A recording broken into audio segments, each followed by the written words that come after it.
کس گھر کی ضرورت نہیں ہے؟ اور آٹے کے بغیر، دودھ کے بغیر، چینی کے بغیر کیا عوام زندہ رہ سکتی ہے؟ وہ خدا کا خوف کریں بھائی، نہ کریں اس کو، اس ملک کو آپ غزہ بنا رہے ہیں۔ وہ کھلے عام گندم بھیجیں، ادھر بندے کھڑے کریں آپ بارڈروں پہ، اس سے آگے ٹرک جائے اس کو پکڑ لیں۔ آپ ترنول میں ٹرکوں میں فائرنگ کر کے ان کو روک لیتے ہیں۔ ابھی میرے بھائی بتا رہے تھے کہ میرے ٹرک پہ فائرنگ کیا، اس کے شیشے توڑ دیے، آٹا لے کر ٹرک یہاں پہ کھڑا ہوا ہے۔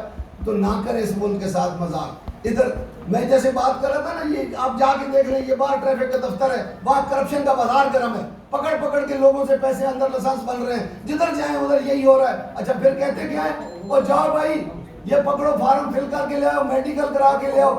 اور میڈیکل کہاں سے لا؟ سرکاری اسپتال۔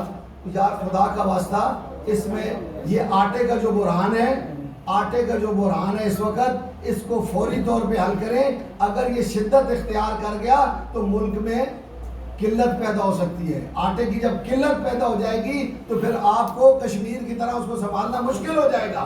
آج کشمیر کی کیا صورتحال ہے آپ دیکھیں نا، وہاں پہ کیا ہو رہا ہے، لوگ مر رہے ہیں، قتل ہو رہے ہیں، پوری قوم باہر سڑکوں پہ کھڑی ہے، وہاں کیا تنگ امن بجنگ امن لوگ باہر آ گئے۔ یہ نہ ہو پھر اس ملک کے ان صوبوں کے لوگ بھی تنگ امن بجنگ امن سڑکوں پہ ہوں گے۔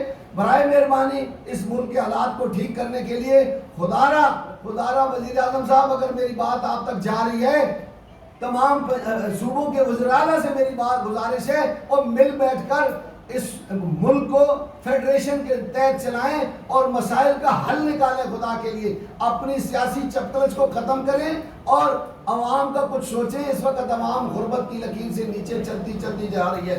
بڑی مہربانی کوئی دو سوال کرنا چاہے ان سے کرنا چاہے۔ خورشید اعظم صاحب آپ بھی بات کر رہے ہیں۔ بسم اللہ الرحمن الرحیم۔